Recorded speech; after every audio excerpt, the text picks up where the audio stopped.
हर जगह की एक फ़ेमस पारंपरिक रेसिपी होती है, एक या अनेक होती है और उन रेसिपियों की तुलना कोई भी होटल, रेस्टोरेंट या फिर कोई अन्य रेसिपियाँ तो कर ही नहीं सकती है, क्योंकि वो स्वाद और सेहत में बेमिसाल होती है। तो आज मैं आपके साथ फिर से एक राजस्थान की बहुत ही स्वादिष्ट और बहुत ही ज़्यादा सेहतमंद रेसिपी शेयर कर रही हूँ, जो कि अक्सर गाँव में आपको मिल जाएगी अभी के सीज़न में। और ये रेसिपी जितनी स्वादिष्ट है, उतनी ही ज़्यादा स्वास्थ्यवर्धक और बनाना उतना ही ज़्यादा सिंपल है। सिंपल भले ही हो, लेकिन इसमें हमारी बचपन से लेकर के बड़े तक की खूब सारी यादें जुड़ी होती है। इससे भी हमें ये बहुत ज़्यादा स्वादिष्ट लगती है। तो मैं कहीं न कहीं हमेशा मेरी पारंपरिक रेसिपियों को प्रमोट करती हूँ, मुझे बहुत अच्छा लगता है उसे शेयर करना। तो जैसे ही 3-4 रेसिपी मैं अपलोड करती हूँ, तो मुझे दिमाग में बस वही आता है कि मुझे तो राजस्थानी रेसिपी मैंने शेयर नहीं की और मुझे करनी है। तो ये मैं बना रही हूँ आज राजस्थान की बहुत ही स्वादिष्ट सी सब्ज़ी सांगरी की। तो ये आप देख रहे हो कच्ची सांगरी है, जिसे लीली सांगरी या हरी सांगरी कह सकते हो आप। ये अभी हरी है, फ्रेश है, तो इसकी रेट आपको रीज़नेबल मिल जाएगी। लेकिन अगर इसको हम 12 महीने या फिर काफ़ी टाइम तक लॉन्ग टाइम तक स्टोर करने के लिए तैयार करते हैं ना, तो इसकी रेट हज़ारों में हो जाती है। इतनी कॉस्टली है क्योंकि स्वादिष्ट और सेहतमंद है। तो यहाँ पे मैंने सांगरी को छूट लिया था, हमारे यहाँ छूटना बोलते हैं, जिसमें डंठल अलग किया जाता है और इसको छोटे-छोटे टुकड़ों में कट किया जाता है। क्योंकि ये लंबी होती है, वो मैंने वीडियो अब मैंने इसमें नहीं डाली है। लंबी-लंबी होती है, कैसे बताऊँ? मैगी की तरह होती है, लंबी-लंबी, पतली-पतली, और हमारे यहाँ राजस्थान का जो फ़ेमस पौधा है, वहीं से इसको झाड़ से तोड़ा जाता है, जो बहुत ही ट्रेडिशनल तरीका है। वो मैं आगे आपके साथ शेयर करूँगी। तो सबसे पहले इन सांगरी को अच्छे से धोने के बाद एक सॉस पैन में मैंने 2 ग्लास जितना पानी रख दिया है, थोड़ा-सा नमक डाला है, इसको हमें उबालना है। तो यहाँ पे पानी गर्म हो रहा है, तब तक इसमें साथ में ऐड की जाने वाली कुछ चीज़ें हम कट करेंगे। तो यहाँ पे जो सांगरी का सबसे पहला प्रोसेस आता है सांगरी की सब्ज़ी का, उसमें बॉयल करना होता है। तो काफ़ी सारे लोग कुकर में बॉयल करते हैं, तो अगर आप कुकर में बॉयल करते हैं ना, तो ज़्यादा ओवर कुक हो जाती है, जिससे सब्ज़ी उतनी बढ़िया नहीं बनती जितनी आपको चाहिए। तो कोशिश कीजिएगा खुले बर्तन में इसको पकाएँ, क्योंकि इसको सिर्फ़ 50 से 60% ही पकाना होता है। ज़्यादा गलाना नहीं होता है, गलाने से इसका टेस्ट ना मतलब इम्बैलेंस हो जाता है और स्वादिष्ट सब्ज़ी भी नहीं बनती है। तो यहाँ पे खुले में ही मैंने जैसे ही हल्का पानी गर्म हुआ, तो मैंने सांगरी डाल दी और खुले बर्तन में ही बिना ढक्कन लगाए 5 मिनट तक हम इसको बॉयल करेंगे। तब तक हम इसमें कुछ सब्जियाँ ऐड करेंगे, जिसमें सिर्फ़ 2 चीज़ें आती है, हरी मिर्च और सूखा प्याज़। तो क्योंकि हम राजस्थानी, आपको पता ही है हरी मिर्ची कितनी खाते हैं, और जब इस तरह की हरी सब्जियाँ बनती है, तो उसमें तो भाई पूछिए मत, हरी मिर्ची भर-भर के डाली जाती है। तो 5 से 4 से 5 हरी वाली, तीखी वाली हरी मिर्ची मैंने नॉर्मली कट कर ली है। साथ ही 3 मीडियम साइज़ के प्याज़ लिए, इसको भी हम रफली चॉप करेंगे, मतलब बारीक नहीं करेंगे, थोड़ा मोटा-मोटा ही रखेंगे।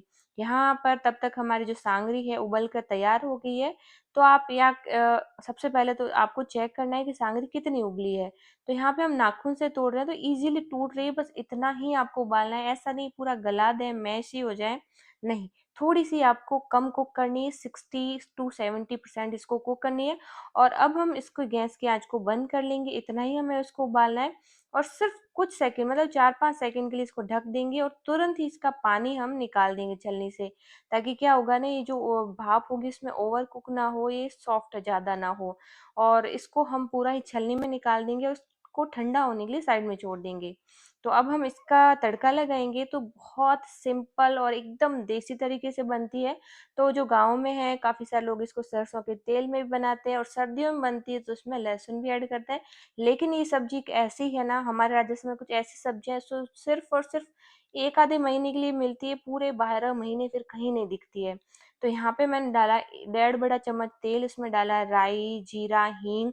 तो गर्मियों में मैं लहसुन को अवॉइड करती हूँ, कम से कम, बहुत ही कम रेयर केसेज़ होते हैं तब डालती हूँ, बाकी नहीं यूज़ करती हूँ क्योंकि उसकी तासीर गर्म होती है। हाँ, सर्दियों में भर-भर के खाते हैं, कोई कंजूसी नहीं।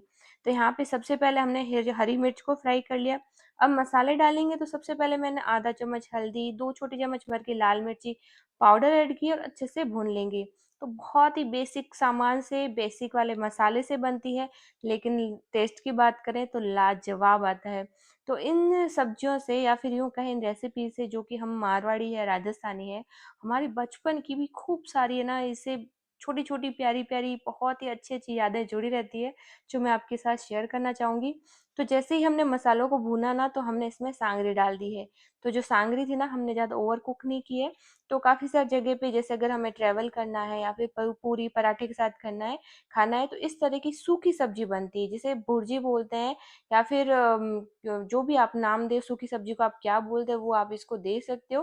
तो इस तरीके से सूखी सब्जी भी बनाई जाती है काफ़ी जगह, जिसमें तेल थोड़ा ज़्यादा होता है, मिर्ची मसाले ज़्यादा होते हैं, बस पानी नहीं होता और अच्छे से उसको भुना जाता है और ये सूखी सब्जी बन के तैयार हो जाती है। तो यहाँ पे मैंने नमक और नहीं डाला था, तो मैंने आधा चम्मच नमक, 1 छोटा चम्मच धनिया पाउडर और 1 छोटा चम्मच ही मैंने आमचूर पाउडर ऐड किया है। खटाई में इसमें बहुत अच्छा फ्लेवर आता है। तो गाँव में काफ़ी सारे लोग काजरी का पाउडर डालते हैं खट्टा करने के लिए, काफ़ी सारे लोग खड़े काचर भी डालते हैं जो सूखे वाले होते हैं, वो डालते हैं खटाई के लिए, और नहीं तो आमचूर पाउडर तो है ही। तो यहाँ पे सभी चीज़ों को अच्छे से भुनने के बाद यहाँ पे आपको ड्राई सब्जी मिल जाएगी। लेकिन आज हम बनाने वाले हैं बाजरे के सोगरे के साथ, जो कि हमारे मतलब मेरे परिवार में तो सबको बहुत ज़्यादा पसंद है। तो ये बनेगी तरी वाली सब्जी और ढेर सारा इसके अंदर पानी जाएगा।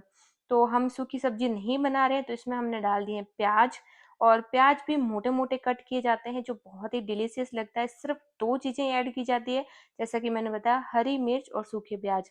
तो जब हम छोटे थे ना, तो हमारा परिवार बहुत लंबा-चौड़ा था, कई बार 10-15 लोग भी हो जाते थे और तकरीबन 10 लोग तो रहते ही थे। तो क्या होता था ना कि उस टाइम ये सांगरी बहुत अच्छी मिलती थी और बहुत कम रेट में, और हर कोई न कोई लाता रहता था क्योंकि सभी गाँव वाले थे, सिटी का इतना था ही नहीं। तो हम सब बहन-भाई मिल कर के सांगरियों को छूटते थे, हँसी-मज़ाक करते थे, खेलते थे और बहुत ही मज़ा आता था, और कब ये छूट के तैयार हो जाती थी, पता ही नहीं चलता था। लेकिन अब क्या कि सिंगल पेरेंट्स हैं, मतलब बहुत कम न्यूक्लियर फैमिली है, तो सारा काम अकेले को ही करना पड़ता है। लेकिन इन चीज़ों को हम कभी मिस नहीं करते हैं, भले ही 1 महीने के लिए आएँ, हम इसको कहीं न कहीं से जुगाड़ से ले ही लेते हैं और ज़रूर बनाते हैं, बहुत-बहुत ज़्यादा डिलीशियस लगती है। जब सारी मसाले और अच्छे से भुन जाए ना, तो इसके अंदर ढेर सारा पानी डाला जाता है। तो मैं इसको अच्छी खासी तरी डाल रही हूँ, तो इसमें मैंने डेढ़ बड़ी ग्लास जितना पानी ऐड किया है, और इस पानी को हम अच्छे से बॉयल होने तक पकाएँगे। तो इसी इसी यही कारण होता है कि जो सांगरी होती है, उसको पूरा कुक नहीं किया जाता है, क्योंकि उसको हम पानी के साथ भी पकाएँगे। तो ढक कर के 2 से 3 मिनट तक अच्छा-सा उबाल आने तक पकाएँगे, उसके बाद में ढक्कन हटा देंगे, और ढक्कन हटाने के बाद भी हम इसको 1-2 मिनट तक खुले मतलब बिना ढक्कन के ही पकाएँगे। जिससे क्या होगा ना, इसका जो झोल है, हमारे भाषा में इसको झोल बोला जाता है। आपकी लैंग्वेज में इसको क्या बोलते हैं, रस बोलते हैं या फिर तरी बोलते हैं, क्या बोलते हैं, मुझे बताइएगा। तो यहाँ पे मैंने काफ़ी सारा झोल बनाया है और इसको हम थोड़ा-सा सुखाएँगे, जिससे हमारा जो झोल है ना, थोड़ा-सा गाढ़ा होगा, जो खाने में बढ़िया लगेगा। लेकिन हमारी जो सब्ज़ी है ना सांगरी की, वो यहाँ पे बन के तैयार हो चुकी है। तो ये जो सांगरी है, इसको पूरे साल तक हमारे यहाँ स्टोर किया जाता है, पूरे क्या 2-3 सालों तक भी खराब नहीं होती है। तो इसका प्रोसेस भी है, अगर आपको चाहिए यूट्यूब पर, तो मैं वो आपके साथ अपलोड ज़रूर करूँगी। अगर आप चाहते हैं कि इसको स्टोर कैसे किया जाता है, इसकी लौंजी बनती है, अचार बनता है, काफ़ी सारी चीज़ें बनती है, और सभी की सभी स्वादिष्ट के साथ-साथ सुपर हेल्दी होती है। तो जैसे ही सब्ज़ी हमारी पकी ना, तो मैंने इसको दूसरी साइड रख दिया और यहाँ पे रख दिया है तवा। तो यहाँ पे मैं बना रही हूँ इसके साथ बाजरी का सोगरा, जिसके यहाँ जो हमारी भाषा में बोला जाता है बाजरी रो होगरो। तो ये बाजरी का रोटी हम बनाएँगे, तो बाजरी की रोटी, क्योंकि हमारा ये जो रोटी हमारे यहाँ की ट्रेडिशनल रोटी है, तो हम तो ट्रेंड हो रखे हैं। वैसे शादी से पहले मुझे नहीं आती थी बनानी, मैं भी ससुराल में आके ही सीखी हूँ, लेकिन बाकी सारी चीज़ें आती थी, तो हम मेरे लिए तो बहुत आसान है बनाना अब। लेकिन जो सिटी में रहते हैं, जो नहीं बनाते, को बहुत कम बनाते हैं, उनके लिए बहुत ही मतलब टफ रहता है काम। तो यहाँ पे देखिए, सबसे पहले ना बाजरे के आटे को अच्छे से पानी डाल कर के गूँथा जाता है, 1 रोटी के लिए गूँथा जाता है, पूरा एक साथ नहीं गूँथा जाता है। और फिर इस तरह से इसको एकदम चिकना करके बड़ी-सी बॉल बना कर के हाथों से इस तरह से पहले फैलाया जाता है, और फिर थपकी लगाते हुए इसको अच्छा-सा बड़ा किया जाता है। बहुत आसान है हमारे लिए, और जो गाँव में बनती है ना, उसको तो आप देखोगे ना तो चक्कर आ जाएगा, क्योंकि इतनी मोटी होती है, हम भी नहीं खा सकते, तो आप क्या ही खाओगे। लेकिन हाँ, जो गाँव वाले लोग होते हैं, जो ट्रेडिशनली बचपन से खाते हैं, उनके लिए बहुत आम बात है। वहाँ पे मोटी-मोटी एकदम बड़ी साइज़ की बाजरे के सोगरे बनते हैं, जिसको देखने से ही मतलब बहुत ही सुकून मिलता है। जो गाँव की बात है ना, वो एकदम अलग होती है। तो यहाँ पे मैंने तो मेरे हिसाब से, जो कि मेरी साइज़ रहती है बाजरे की रोटी की, वो मैंने बना दी है, और इससे ज़्यादा मेरे से बड़ी नहीं बनती है। लेकिन हाँ, ये भी एकदम परफेक्ट है। आप देखोगे, मोटाई एक रोटी एक इंसान के लिए एकदम सफिशिएंट रहती है, एकदम अच्छा-सा पेट भर जाता है। लेकिन ये रेसिपी ऐसी है ना कि एक मतलब कितना ही खा लें, पेट भर जाएगा लेकिन ज़ुबान और मन तो कभी भरेगा ही नहीं, इतनी स्वादिष्ट होती है। तो मुझे ना पता नहीं पारंपरिक रेसिपियाँ बहुत ज़्यादा पसंद है, मेरे घरवालों को भी बहुत पसंद है और स्पेशली आपके साथ शेयर करना बहुत अच्छा लगता है मुझे, क्योंकि मैं चाहती हूँ कि आपको भी पता चले कि हम राजस्थानी क्या-क्या चीज़ें खाते हैं, किस तरह से बनाते हैं। तो बाजरे का सोगरा हमने तवे पे रख दिया है, तो आज मेरे पास मिट्टी का तवा नहीं, टूट गया था, मुझे नया लाना है, तो मैंने इसको आयरन के तवे पे ही सेक रही हूँ। तो आपने पहले वाली रेसिपी देखी होगी, मैं हमेशा मिट्टी के तवे पे ही बनाती हूँ और उसी के ऊपर सेकती हूँ, गैस पे नहीं सेकती हूँ। लेकिन इसको हम आयरन के तवे पे बना रहे हैं, तो हम क्या करेंगे, दोनों साइड से हल्का सेक लेंगे, उसके बाद में इसको हम तवे पे एकदम क्रिस्पी और करारा करेंगे। तो जो मिट्टी का तवा होता है ना, उसके ऊपर आप रोटी छोड़ भी देते हैं तो जलता नहीं, लेकिन आयरन के तवे पे ऐसा नहीं होता है, जल जाती है। तो थोड़ा-सा दोनों तरफ से सेकने के बाद हम इसको गैस पे सेकेंगे, तो एकदम क्रिस्पी करारी हो जाती है। बिल्कुल चलाते हुए सेकेंगे, मतलब रखना नहीं होता है, कंटिन्यू घुमाते रहना होता है, जिससे एकदम लाल बढ़िया गोल्डन होके एकदम बढ़िया क्रिस्पी हो जाती है। तो मैं अभी इसको तवे पे ही बना रही हूँ और ये बहुत ही स्वादिष्ट लगती है। तो गाँव में क्या है, आपको पता है कि हमेशा बिलोना होता है, वहाँ पे मक्खन बनता है हमेशा, तो ये ट्रेडिशनल रेसिपियाँ मक्खन के साथ बहुत ही ज़्यादा स्वादिष्ट लगती है। तो मैं भी अक्सर बनाती रहती हूँ और इन बाजरे के सोगरे के साथ कोशिश करती हूँ पूरा गाँव का टेस्ट और टेक्सचर आए। तो यहाँ पे हमारा बाजरे का सोगरा सिक चुका था, तो मैंने दूसरी रोटी सेकने के लिए रख दी और फटाफट से थाली लगा देते हैं। गरमा-गरम जो स्वाद गरमा-गरम में ना, वो कहीं नहीं। तो यहाँ पे मैंने सांगरी की सब्जी, बाजरे का सोगरा और 1 चम्मच भर करके देसी मक्खन, जो कि मैंने खुद ने घर पे बनाया, साथ ही बाड़ी से आए हुए खट्टे मीठे टमाटर, जो कि देसी टमाटर बोले जाते हैं, इसके साथ बहुत ही स्वादिष्ट कॉम्बिनेशन है। साथ ही एकदम बढ़िया जीरा छाछ, जो कि इसके बिना तो हमारी गर्मियाँ ही अधूरी है। तो आप चाहें तो और भी प्याज़ कट कर सकते हो और यहाँ पे हमारी ट्रेडिशनल बहुत ही स्वादिष्ट बनने वाली सांगरी बाजरे का सोगरा तैयार हो चुका है। आपको ये रेसिपी कैसी लग रही है, ज़रूर-ज़रूर बताइएगा।